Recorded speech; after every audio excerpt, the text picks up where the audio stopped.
my topic, my problem that I've been having. I've been thinking about it a lot lately, and it's China.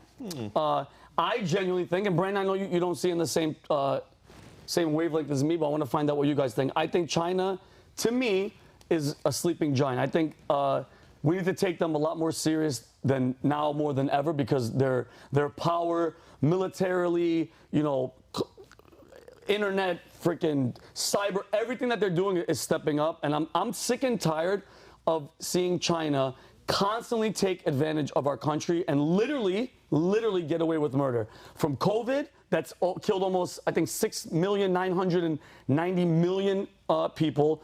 Fentanyl, which kills over 100,000 Americans each year, and that number has gradually gone up every year. They keep buying important pieces of land across the United States, and in some cases right next to our military installations, which one of them was next to Malmstrom Air Force Base, Montana, where I was stationed, which is a nuclear missile base. They can fly spy balloons over the country, hover over nuclear bases, collect data with impunity. They poison the minds of the youth with TikTok. They push LGBTQ nonsense on the youth, among other things like TikTok challenges where they're eating detergent and they're lighting themselves on fire.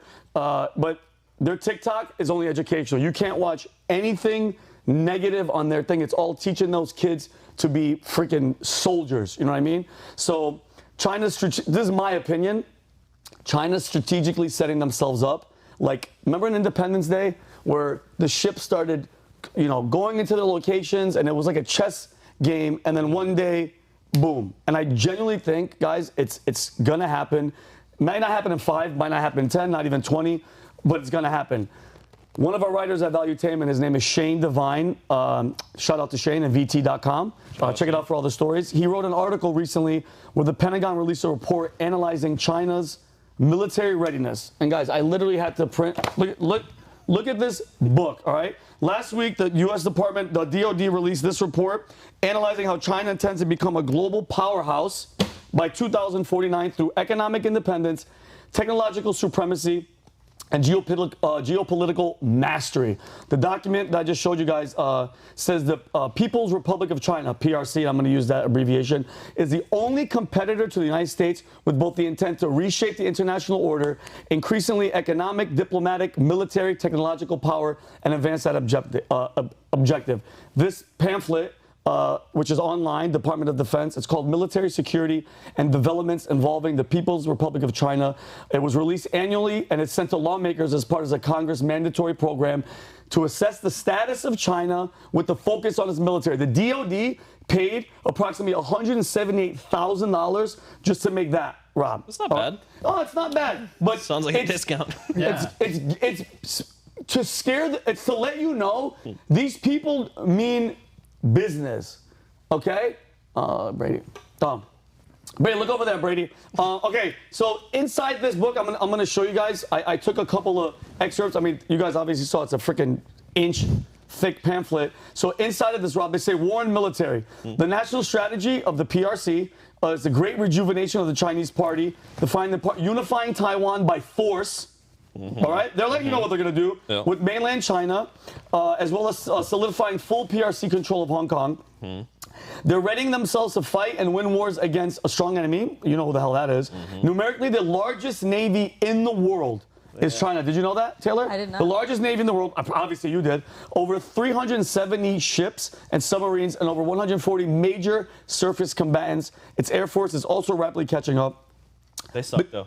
They suck. What? Their Navy sucks. Their Navy sucks. Oh, God, they're terrible. And why do you say that? They can't go, like, anywhere near, like, 100 miles off the coast. They're terrible. Like, they can't go to the... Why like, is that?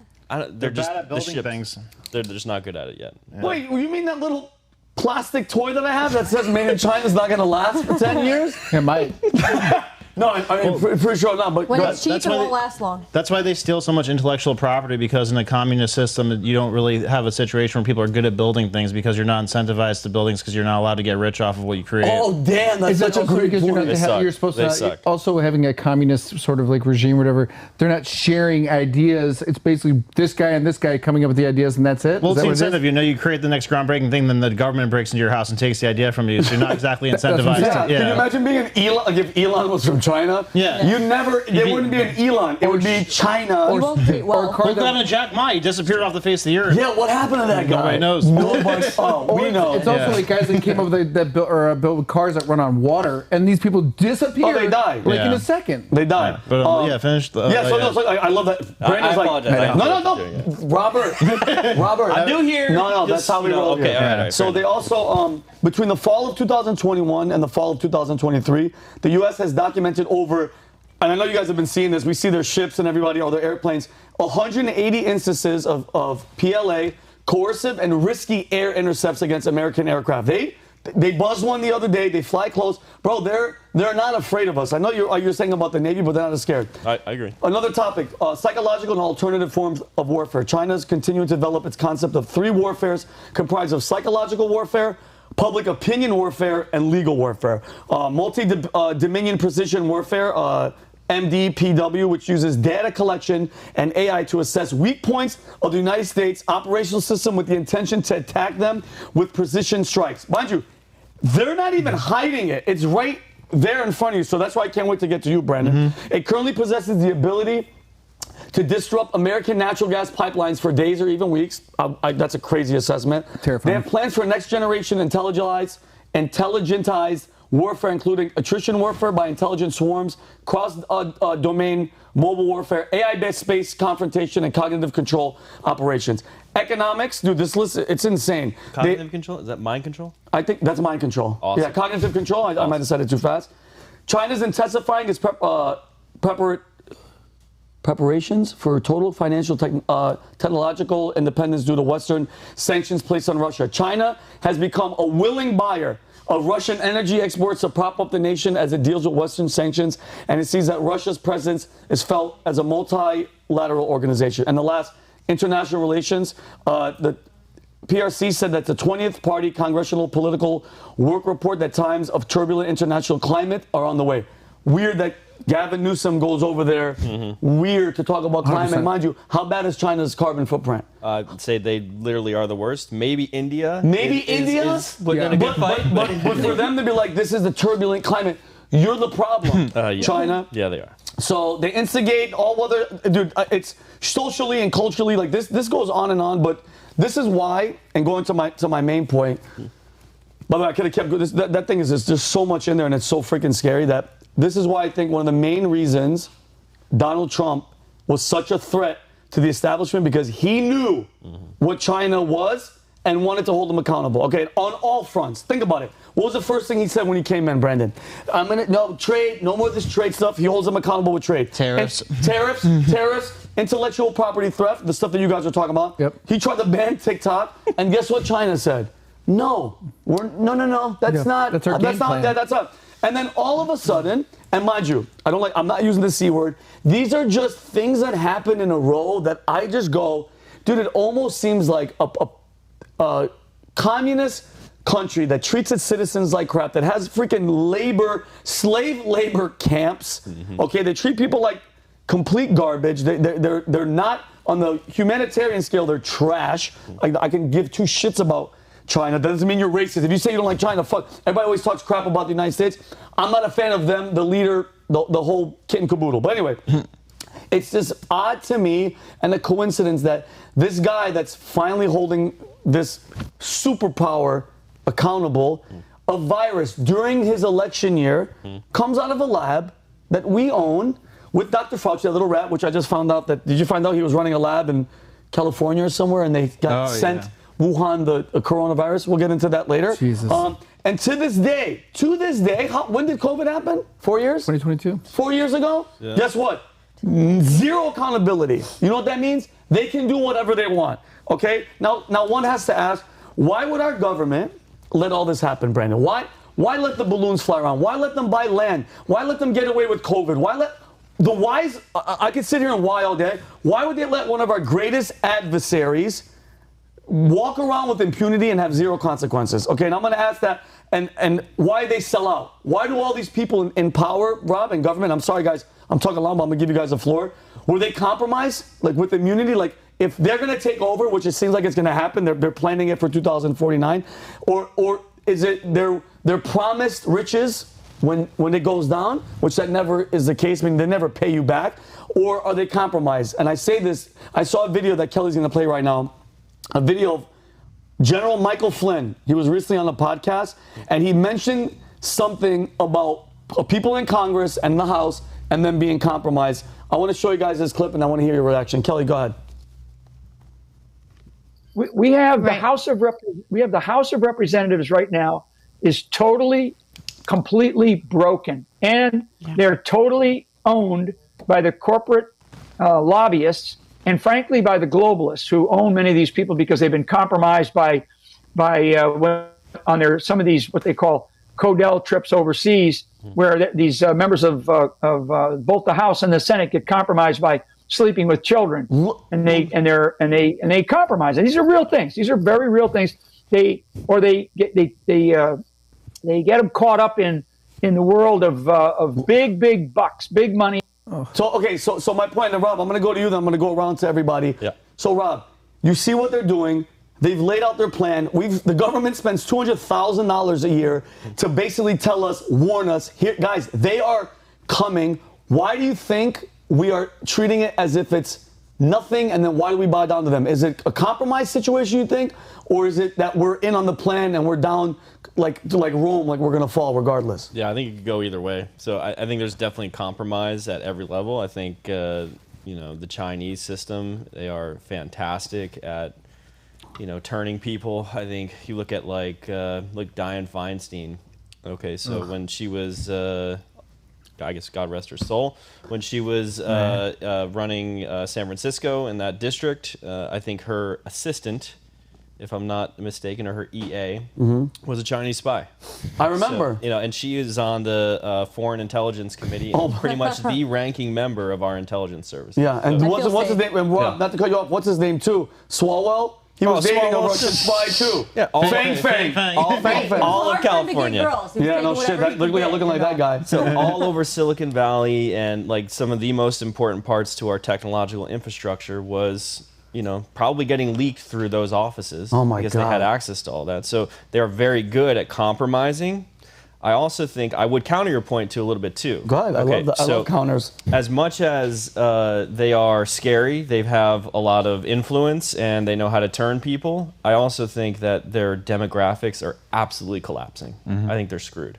You think, meaning as a whole, as a nation as a whole? Yeah, I think. Why would you? What would you say is your basis for that? Okay, so during the One China policy, they essentially were only allowing boys to be born, right? So. Meaning, Rob, if you had a female, what happened to it? They killed it? It's either it was never born, or there's a bunch of different ways that they handled it, or they put them up for adoption and sent them out to other countries. It was one of the most horrific policies ever imposed on a society, period. Jeez. Full stop.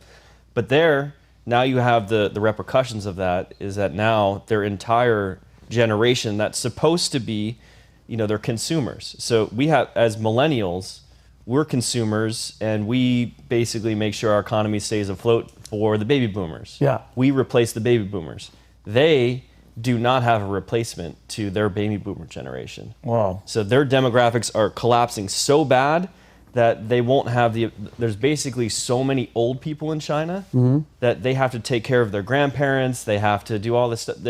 They're screwed. Their economy is going to collapse. So as much as I'm worried about China, and I was the last 10 years, they also were lying about their population. They were lying about their demographics, and now it's starting to come out that they miscounted by 100 million population. Jeez. And that's a huge number. You think? No, that was the young people too. They miscounted, not even the old people. They miscounted like age 20 to 30 or something like that. Miscounted or purposely? Not purposely. They were trying to project that out like they're stronger than what they actually are. Yeah. So is this document right? I think it's probably saying exactly what their strategy is. Are they going to be able to pull it off? I think they're going to run into problems where their economy collapses and this plan goes to hell. And what do you think about the Trump phenomenon, where he was in there and he was just like, the hell with you guys, held them accountable? You think that this was like a purpose? Oh yeah, going after him? Yeah, 100%. There's no way that China loved Trump.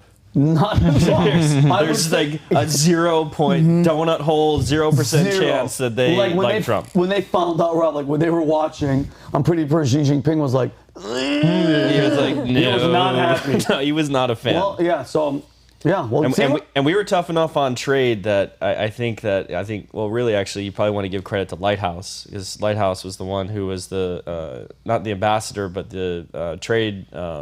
Czar? Yeah, our guy? basically with China. He's tough. Robert Lighthouse. Robert Lighthouse. Yeah, he was a badass, and he was really tough. He imposing Trump's, not sanctions, but whatever his policies tariffs. were. Thank you, tariffs. He wanted us. He put us first. Yeah. And that's not good when these people, like, everything here is China. Everything in here is freaking from China. It is. It's ridiculous. Tyler, what do you think?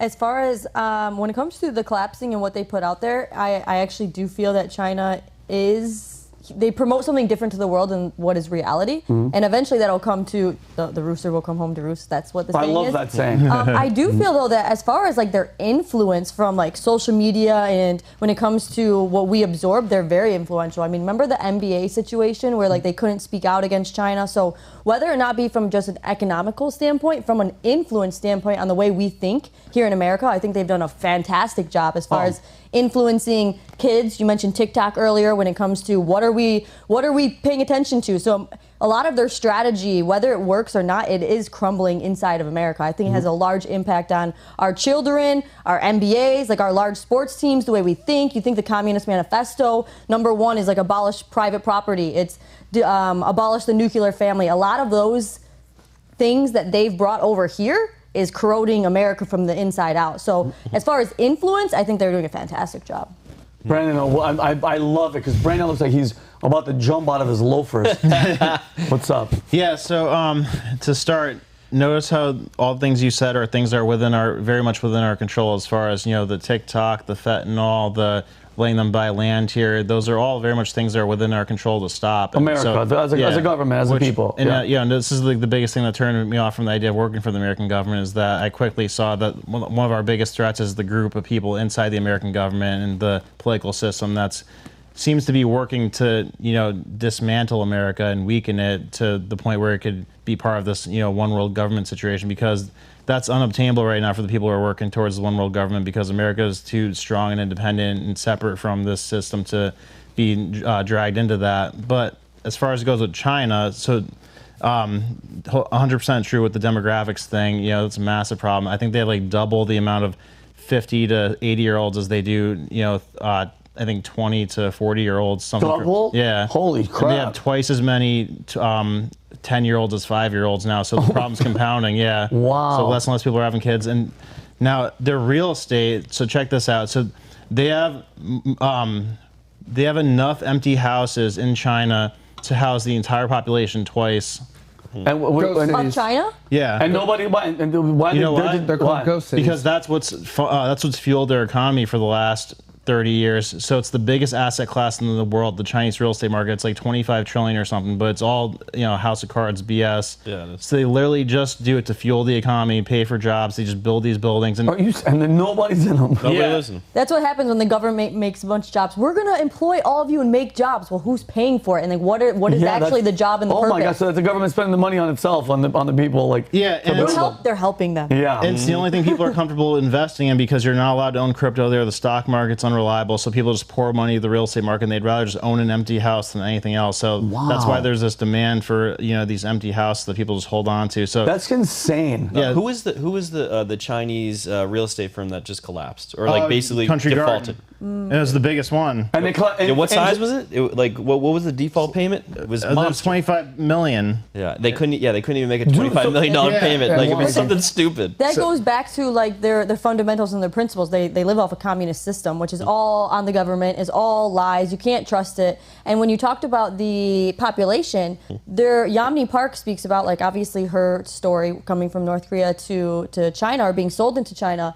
That created more than just the situation with men and women economically. It also created a huge slave trade, because all these men didn't have women. Yep. They obviously, biology, they're attracted and looking for that. So what did they do? They would buy women from North Korea, and they would be sold into a slave trade. So there's more than just the economics, although that plays a big role. There's influence. Then there's just like the humanitarian crisis and what they do. Well, they don't talk about the Uyghur. They don't talk about the Uyghur camps too. That's still going on. Oh, no. That's still going on, and they're making money off of that too, off of women, off of children, off women's hair. They're selling it to the United States. They're selling it everywhere, and no one's talking about that either. No. That's also putting money into their economy.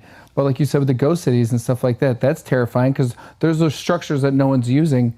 Well, it's not. It's terrifying for them, not for us. Because I mean, like, why are they so influential then? They're not. Okay, so that would be my question to the two of you, because like they're afraid to speak out against China. Well, so why? Because either they have blackmailing people, or like the NBA, for example. So the NBA took a contract from Tencent, the Chinese media company. It was a big contract for the NBA, so they were making a lot of money from that. So that's why they were afraid to speak out. So they do have a lot of money to throw around, but that's all going to be much less money when this real estate bubble bursts. And it's going to burst pretty soon because deflation officially set in, where their economy is shrinking now, you know. When's the prediction? When's really soon? I think they're going to be a district of like 5 principalities in the next 20. But that's their 2050 plan. They're going to be 5 different principalities that used to be the Empire of China. Because really, yeah. So dude, there's going to be a revolution in China in like the next 5 to 10 years. They need war. And I'm sorry to cut you off. They need war. No, I want to get. We got 2 minutes, but I want to get to you because we got to move on. But wait, so you're saying, Brandon, not to cut you off, that you're saying revolution, meaning the people of a communist place are going to finally go. How many communist places do we have right now? China? Who else? Do we have any communists? China, Cuba. Cuba's still communist. Russia, Venezuela. California. Like, at For real. At what point, Brandon, do the people, like, when is enough enough? Well, they can't eat. And this is another thing that we have China by the balls with too, is that they are super dependent on food imports, oil imports, because they don't have enough of it to feed their own country. And like, we basically gave China express permission to be the manufacturer for America. That's what we did in the 70s. We wanted to split them and Russia from being allies. So we're like, all right, China, here, we'll let you get rich. We'll pay for you to build all of our shit. So we did that. They got rich. We let them in the World Trade Organization in the 90s. And, you know, they made a lot of money off of that. But now their labor is not nearly as cheap as it was before. And a lot of the manufacturing is going to Mexico now. And they're not capable of building the advanced microchips that they need for everything, basically. And even Biden's not letting American investment money go into there. He's not letting the companies that can build that stuff send it there. So we're like bleeding them out in all different ways. And the iPhone too, the iPhone situation, right? They're making them in India. Yeah. So they're on the decline, right? Yeah. Brandon, what else you got? So their youth unemployment rate's 25%. Holy crap! Yeah. What? Yeah. The hell are they doing? Well, Just sitting at home. A lot of kids that are pissed. Yeah. Smoking cigs. And Xi is completely isolated from his supporting cast. Everybody's afraid to give him accurate information. He's like, imagine all the decisions in the government run through him, so he doesn't delegate things. People are afraid to tell him the truth. It's just him. Yeah, so that's not a sustainable situation. There's rumors that people want to whack him. So. Oh my God, well, dude. So the difference between him and like a Kim Jong-un, is it pretty much? Well, no, he's like looked at as like a god there because he was like He's a guy because the family, the bloodline. Yeah, dude. But Xi they were kind of like a normal system before Xi came along. He's trying to change it. He's trying to change it. Well, I mean, I hope it gets.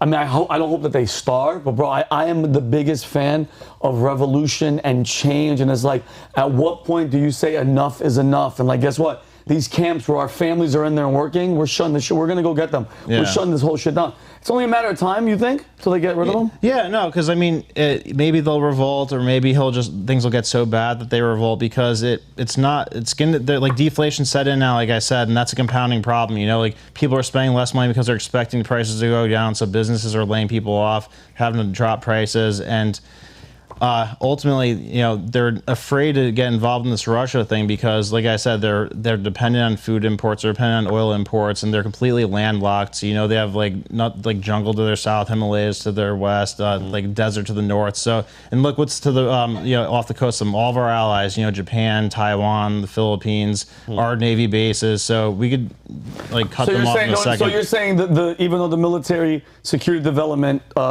that they did on China, it's not as big as a threat that we shouldn't be worried as much. No. Cut to next week, China's just on our shores like, I'm like, Brady, son of a bitch. Yeah. They can't even invade Taiwan. Yeah, I mean, well, because everybody's watching them.